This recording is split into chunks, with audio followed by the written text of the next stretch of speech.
kabarnya Bu Nova? Alhamdulillah baik Pak. Ya, alhamdulillah baik ya Bu ya. Sehat walafiat ini ya. Ya baik. Jadi pada kali ini saya selaku server tentunya dan Ibu Nurfa sebagai coach dan Pak Junaidi sebagai coach ya. Nah baik, pada kesempatan ini kepada Ibu Nurfa tentunya kita akan melaksanakan dulu observasi ya, tentunya. Ya baik, dalam hal ini Ibu Nurfa kira-kira kompetensi yang mana yang ingin dikembangkan di sini? Baik Pak, kompetensi yang ingin dikembangkan di sini kan ada 3 Pak, yang dimana itu ada yang food, yang kedua menjadi pendengar yang baik, dan yang ketiga itu memberikan pertanyaan-pertanyaan yang berbobot. Dan yang ingin saya kembangkan pada pertemuan kali ini yaitu bagaimana menjadi pendengar yang aktif, begitu Pak. Dan tidak lupa itu dengan pertanyaan-pertanyaan yang berbobotnya, begitu Pak. Oh iya. Jadi ada 2 ya yang ingin diamati dalam hal ini Bu ya, yaitu bagaimana untuk mendengarkan sebagai pendengar yang aktif. Yang kedua adalah bagaimana memberikan suatu pertanyaan-pertanyaan yang berbobot ya. Nah dari kegiatan ini Bu, apa yang merupakan harapan Ibu dalam observasi ini? Harapan saya dalam melakukan observasi ini adalah bagaimana saya menjadi coach yang baik dan bisa memberikan pertanyaan-pertanyaan yang berbobot kepada sang coach dan bisa menjadi pendengar yang baik untuk sang coach juga. Wah, sangat luar biasa ini. Apa yang menjadi tujuan Ibu Nurfa ini? Ya baik, barangkali pada kesempatan ini ya kita bisa mulai Ibu Nurfa untuk selaku coach bersama dengan teman sejawat tentunya. Silakan Bu Nurfa. Terima kasih Pak karena sebagai observer. Oke, senang bertemu dengan Pak Junaidi pada pertemuan kali ini. Bagaimana kabarnya hari ini Pak? Baik, alhamdulillah kabar baik. Alhamdulillah baik-baik ya. Bagaimana perasaannya pada saat ini? Apakah sudah bisa dimulai? Sudah bisa. Oke. Relax ya. Relax. Oke Pak. Nah, pertanyaan saya yang pertama adalah apa tujuan yang ingin disampaikan pada pertemuan kali ini? Pertama itu tujuannya adalah untuk membicarakan mengenai kedisiplinan siswa. Oke, iya, kedisiplinan siswa ya, yang bisa diterapkan di sekolah. Oke, yang kedua itu Pak, apa tujuan dari pertemuan kita pada hari ini? Tujuannya adalah bagaimana saya mampu untuk menemukan solusi-solusi terhadap kedisiplinan siswa di sekolah, yang mana kedisiplinan ini merupakan hal yang masih sangat perlu untuk ditingkatkan bagi saya di sekolah.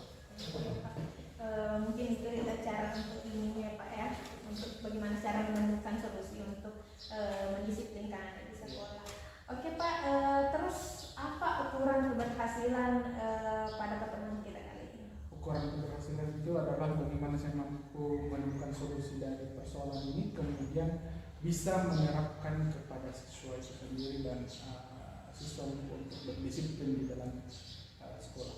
Oke Pak. Terus peluang-peluang yang bisa Bapak ambil pada saat melakukan dalam mendisiplinkan anak itu? Peluang-peluang yang bisa saya ambil yang pertama itu adalah komunikasi. Yang pertama komunikasi perlu ditingkatkan. Kemudian bagaimana bekerja sama dengan berbagai pihak yang bisa membantu untuk terlaksananya atau untuk meningkatkan kedisiplinan siswa di sekolah. Intinya kolaborasi ya Pak ya. Dalam kegiatan ini, dalam mendisiplinkan anak pasti ada hambatan-hambatan yang Bapak temukan. Nah, hambatan-hambatan seperti apa itu Pak? kalau berbicara mengenai hambatan, menurut saya banyak sekali hambatan. Yang pertama itu adalah karakter siswa yang berbeda-beda, yang sesuai dengan lingkungan tempat tinggalnya, di mana seperti yang kita ketahui di sekolah saya di sini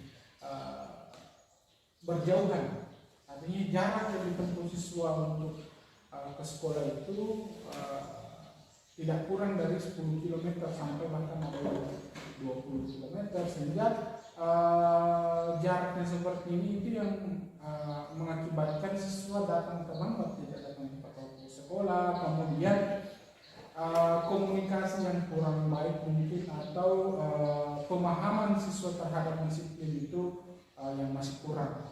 Nah, kemudian yang berikutnya adalah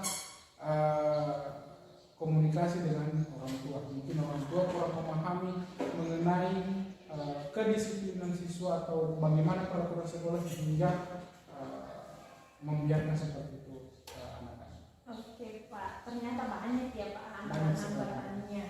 Nah, setelah hambatan itu karena perbedaan karakter terhadap anak, jarak, dan mungkin Bapak sudah memikirkan solusi-solusi apa yang bisa Bapak terapkan untuk menghadapi anak-anak yang seperti ini.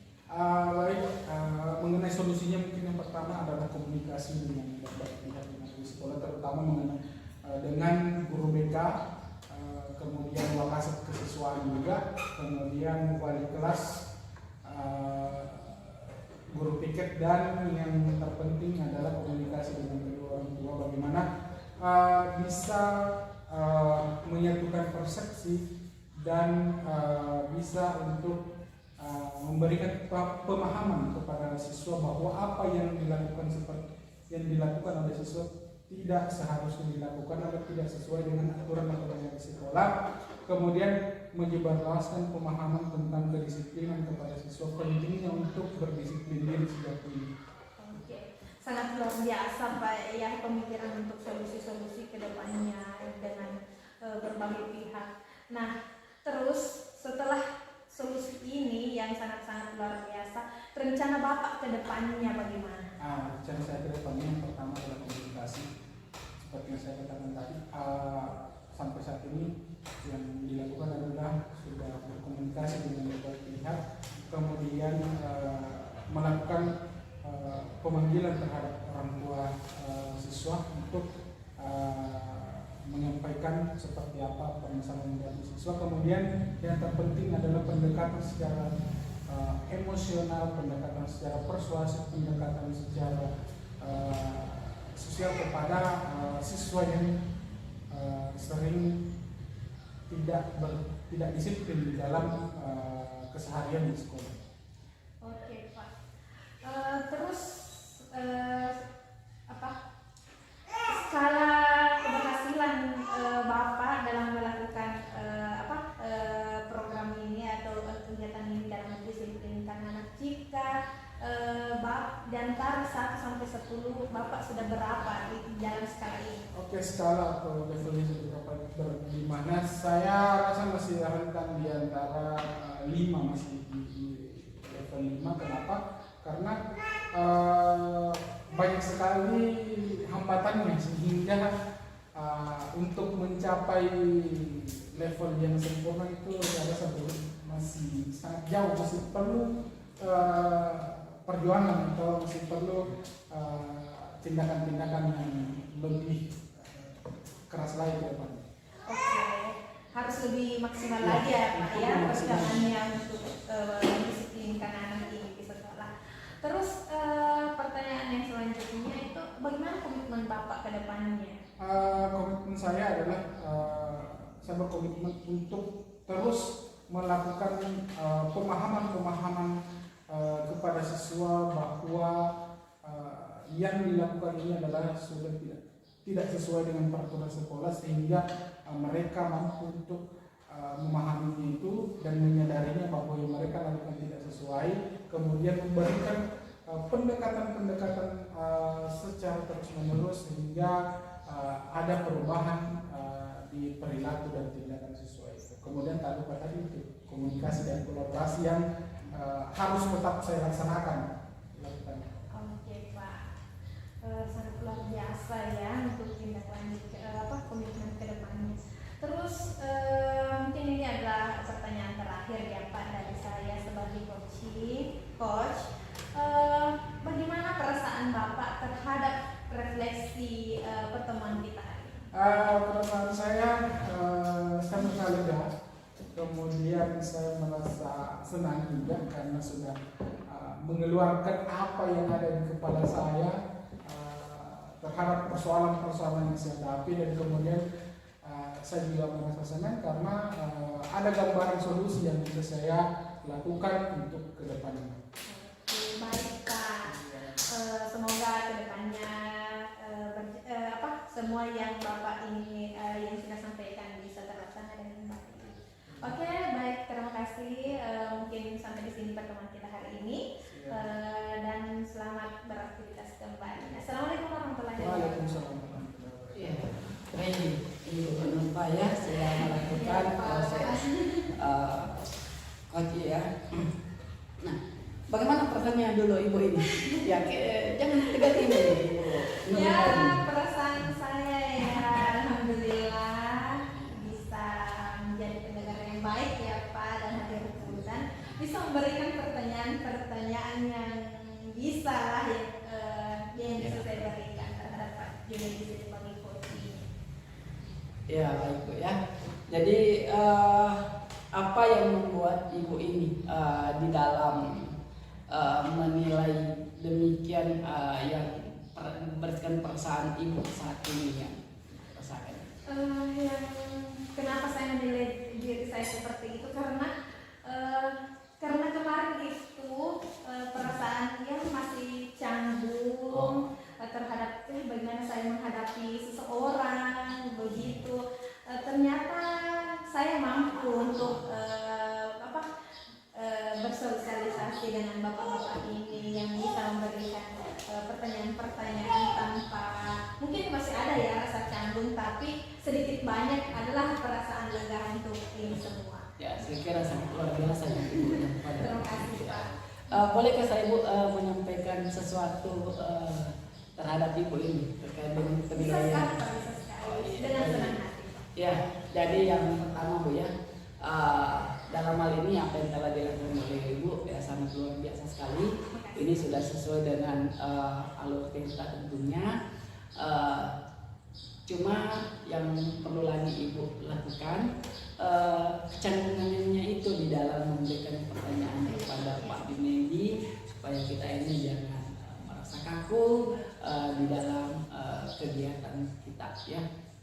Ya itu saja barangkali Bu ya dari saya sebagai masukan untuk kita semuanya termasuk pribadi saya. Karena di sini agak-agak nampak kecanggungannya Ibu. Kayak Ibu Nurpa yang tegang ini ya, itu jadi kita harus lebih rileks, lebih santai tentunya ya. Itu barangkali Bu ya dari saya ya. Jadi selanjutnya dalam hal ini Bu ya, bagaimana pendapat Ibu tentang mendengarkan apa yang telah saya sampaikan ini kepada Ibu tentang hasil saya ini terhadap Ibu sendiri? Yang saya dapatkan itu Pak adalah suatu pembelajaran untuk saya, karena saran itu yang saya dengarkan itu adalah bagaimana saya ke depannya untuk lebih baik lagi. Intinya itu adalah pembelajaran buat saya, PR buat saya untuk bagaimana saya menjadi lebih baik lagi ke depannya dan menggali potensi-potensi saya supaya ketika saya menghadapi rekan sejawat lagi ataupun rekan-rekan siapapun itu, saya tidak kelihatan canggung lagi dalam memberikan pertanyaan-pertanyaan yang bermutu. Oh, baik sekali. Jadi dalam hal ini Bu ya, jadi apa yang telah dilakukan oleh Ibu ya, saya juga ucapkan terima kasih ya, apa yang telah saya sampaikan yang bisa diterima oleh Ibu Nurpa. Nah sekarang mungkin Ibu bisa lanjutkan pengamatan yang belum sesuai tentunya yang Ibu dapatkan pada kegiatan kita pada kali ini ya. Iya Pak, terima kasih. Yang akan saya lanjutkan adalah terus menggali potensi diri Pak. Bagaimana mencari pribadi yang lebih baik, membuat pertanyaan-pertanyaan yang berbobot, hadir full, kemudian intinya menjadi pendengar yang aktif sebagai coach, dan bagaimana coach itu bisa didengarkan dengan baik dan dengan perasaan sang coach ini mendengarkan saya dengan lebih baik lagi. Kira-kira Ibu, kapan bisa dilanjutkan dengan siapa, di mana kita bisa lanjutkan kegiatan ini tentunya? Intinya untuk bagaimana saya ke depannya, saya tidak keluar dulu dari lingkungan sekolah dulu Pak. Saya akan mulai dari lingkungan sekolah, entah itu besok, lusa, ataupun bagaimana ke depannya Pak. Dan intinya saya akan melakukan ini dengan semua stakeholder yang ada di sekolah. Ya baik Bu, ya, jadi ini pertanyaan yang terakhir barangkali bagi Ibu ya, dari saya. Di sini apa yang didapat dari proses kegiatan kita pada hari ini Bu? Yang saya dapat dari proses ini atau pertemuan kita kali ini adalah bagaimana membuat pertanyaan-pertanyaan yang berbobot, bisa menjadi coach yang didambakan oleh coaching, kemudian menggali terus potensi-potensi, kemudian bisa hadir pun di hadapan sang coaching, dan intinya perasaan-perasaan saya itu sangat-sangat luar biasa dan berharga. Baik, ya jadi terima kasih ya Bu Nova ya, Pak Dinedi ya. Jadi kegiatan kita pada kali ini ya, barangkali kita sudah mendengarkan apa yang telah disampaikan oleh Bu Nova dan saya juga dalam hal ini sebagai observer yang meminta maaf ketika ada juga hal-hal yang kurang tentunya pada kesempatan ini, tetapi di sini kita semuanya belajar dalam pelaksanaan kegiatan kita ya. Sekiranya cukup sekian ya. Semoga apa yang kita raih pada hari ini dapat bermanfaat tentunya dan menjadi pembelajaran bagi kita semua. Sekian ya Bu. Baik. Terima kasih ya. Ya sekian dan terima kasih. Assalamualaikum warahmatullahi wabarakatuh. Waalaikumsalam.